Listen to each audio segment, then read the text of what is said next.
지난 20일 오전 6시쯤 119 종합상황실로 한 통의 전화가 걸려옵니다. 어머니가 계단에 쓰러져 있다는 아들의 신고 전화였습니다.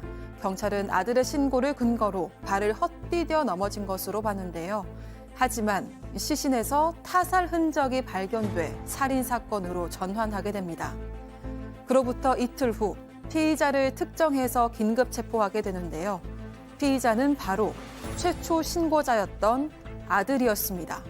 도대체 이들 모자에게는 무슨 일이 있었던 걸까요? 자, 신고자가 아들이고 어머니가 사망을 한 사건입니다. 네, 어머니가 숨졌다는 신고가 들어온 건 지난 20일 새벽 6시였는데요. 신고자는 아들이었습니다. 상가 1층과 2층 사이에는 계단에서 어머니가 숨진 채 발견이 됐다. 이런 식으로 이제 신고를 한 건데요. 경찰은 일단 변사 사건으로 보고 수사를 진행을 했습니다. 그런데 이 시신에서 타살의 흔적이 발견이 된 겁니다. 경찰은 이 사건을 살인 사건으로 전환해서 수사를 했고 아들을 피의자로 특정했습니다. 자, 이게 사고인 줄 알았는데 사건, 그것도 살인 사건이었습니다. 저는 이거를 사고사로 넘어갈 수 있을 거라고 생각했다는 게 어이가 없어요. 상처가 다르죠, 분명히. 그리고 그렇죠. 대한민국 경찰이 그렇게 우습습니까? 맞습니다. 국립과학수사연구원이 웃어요? 당연히 경찰도 봤더니 그냥 불렀다라고 보기엔 상처 부위가 이상하다는 거죠. 그래서 또 부검을 해봤더니 이게 머리에 뭔가를 분명히 맞은 것 같이 보인다는 결과가 나온 거예요. 당연히 수사를 할 수밖에 없죠. 자, 아들이 말이죠. 이 당일 행적을 경찰에 진술을 했는데 거기서부터 뭔가 냄새를 맡았다고요, 경찰이. 그렇죠. 경찰이 의심을 했던 부분 중에 하나가 이런 어떤 부위도 마찬가지지만 CCTV 영상을 봤을 때 피를 묻은 또 흔적 같은 것도 있고 가장 결정적으로 지금 의심했던 부분은 이른바 알리바이죠. 이 현장에 있었던 그 부재 증명 알리바이를 얘기하는데 그 얘기가 조금 안 맞았던 거예요. 사건 당일 5월 19일인데요. 본인은 7시 반 내 외출했다가 11시에 돌아왔는데 어머니 집에 있는 거 확인하고 잤다라고 이렇게 진술했습니다. 근데 이 진술을 확인해 보니까 7시 30분에 외출했던 거는 맞는데 예. 중간에 집에 확 돌아왔어요. 지인들하고 만났다가 9시 20분에 현장으로 다시 돌아와가지고 한 30분 있다가 한 10시쯤에 다시 외출을 했습니다. 그 후에 다시 또 돌아왔고요.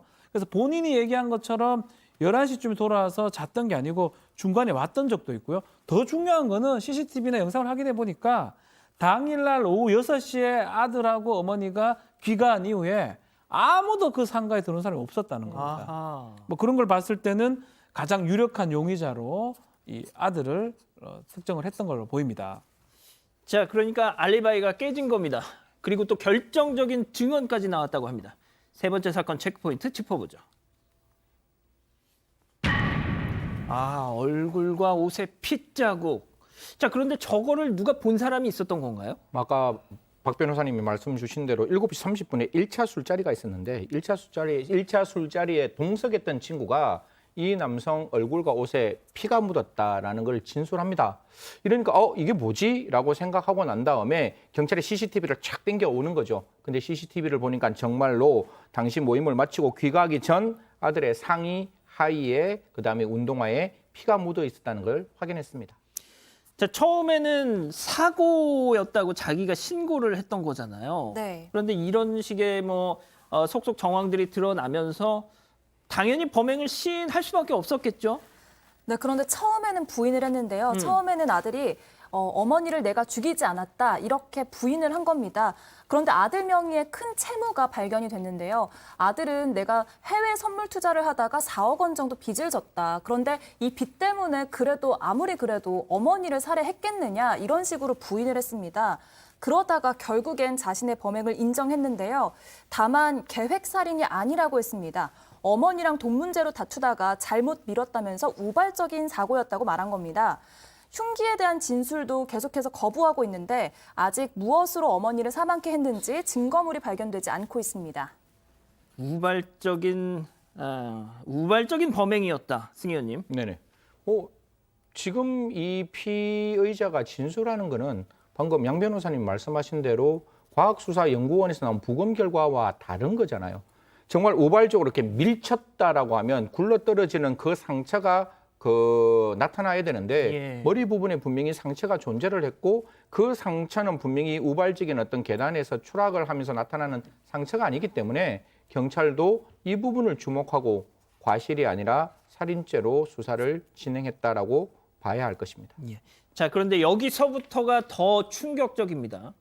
이번에 어머니가 계단에서 굴러서 사망한 그 사고인 줄 알았지만 사건이죠. 그 사건 말고 이미 뭔가 전조가 되는 게 있었어요. 그러니까 지난 1월에 이 아들이 부모님을 태우고 트럭을 운전하다가 전신주를 들이받는 사고가 났다라는 겁니다. 그 바람에 아버지는 지금까지도 의식불명이고 어머니는 그때 전치 10조 진단을 받았다는 거예요. 근데 사고가 계속 겹쳐요. 아버지는 병원에 계시니까 어머니 혼자 사시고 계셨을 예. 거 아니에요. 그 집에 또 불이 났다라는 거죠. 5월에. 그래서 또 이 상가에 또 옮겨서 지금 지내고 계시던 가운데 이런 일이 터지니까 그러면 이건 뭔가 의심스럽지 않으세요? 더 예. 추가로 밝혀봐야겠지만 그렇습니다. 좀. 그러니까 그렇잖아요. 방금 양 변호사님이 말씀하신 그 사고들. 그러니까 어떻게 보면 평생을 살면서 한 번 일어날까 말까 하는 그런 사고들이 단 그 진짜 짧은 기간 동안 동시다발로. 매우 이상하죠. 매우 이상합니다. 사실은 이 비슷한 패턴을 우리가 많이 봤습니다. 이은혜 사건들을 보면 똑같은 사건들이 유사한 사건들이 아주 짧은 기간 동안에 반복이 됐었고요. 예. 결국 그거는 보험 관계에 어떤 문제점들이 있었던 걸로 지금 확인이 되는 상황입니다. 그래서 지금 이 사건도 우발적 사고라 하는데 과연 우발적 사고인지 어떤 계획적 사고인지 또 보험 관계, 특히 부모의 보험 관계가 어느 정도 돼 있는지 이 보험의 수령자는 누군지 등등이 앞으로 이제 수사기관이 조사해야 될 부분이고요. 수사를 하는 과정에서 아들이 지금 정확하게 진술을 하고 있지는 않지만 이런 부분 중심으로 왜 살해를 하게 됐는지 그것들을 확인할 것으로 지금 볼 것 같은데 예. 뭐 지금까지는 아직 살해했다고 단정하기는 어렵지만요. 예. 정황상 봤을 때는 반복되는 게 사실 조금 걸리는 부분이다 이렇게 보입니다. 알겠습니다. 이건 뭐 경찰 수사 진행 상황을 조금 더 봐야 될 것 같네요. 하지만 박 변호사님 말씀하신 것처럼 대단히 의심스럽습니다.